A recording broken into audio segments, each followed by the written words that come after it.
Hey friends, good morning. It's Mr. Affordable Housing again, and we're back with Ask Mr. Affordable Housing. So today I have a question from a realtor. Are you seeking long-term cash flow, tax benefits, or community impact? And I guess that question, the spirit of it is in the context of what do we look for in terms of when we're doing acquisitions for our clients or on our consulting firm.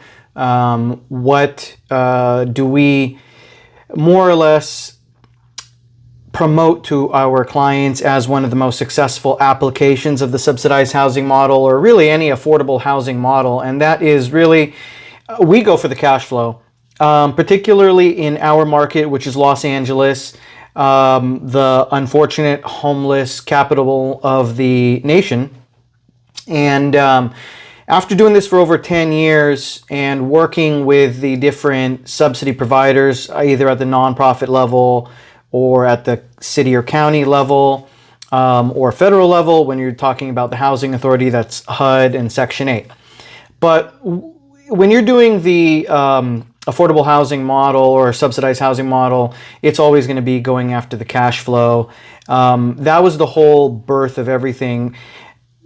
It was once not so critical that an investor have any participation in affordable housing or subsidized housing in their portfolio, but now certainly in a post-COVID era, and certainly in the environment that we're in, where the state of California and the city of Los Angeles is, constantly attacking those who invest in real estate.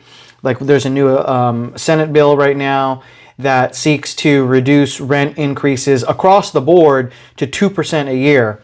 Now, I don't know about you, but most investors, unless you're, a Blackstone or an Avalon Bay, or you have hundreds of buildings, thousands of doors, you cannot participate and provide housing to low-income, affordable renters unless you're allowed by your government and your market to raise rents accordingly so that you can keep up with inflation.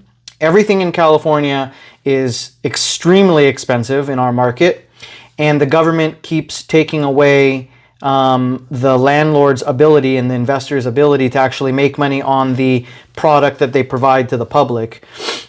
And I'll do another video on what the real reason is behind all that, but regardless, the affordable housing model, subsidized housing model, is designed to be a stopgap to allow your portfolio to continue to collect rents, because the rents are subsidized by the government even during a time of a pandemic or any situation where people just cannot legitimately afford to pay their rent.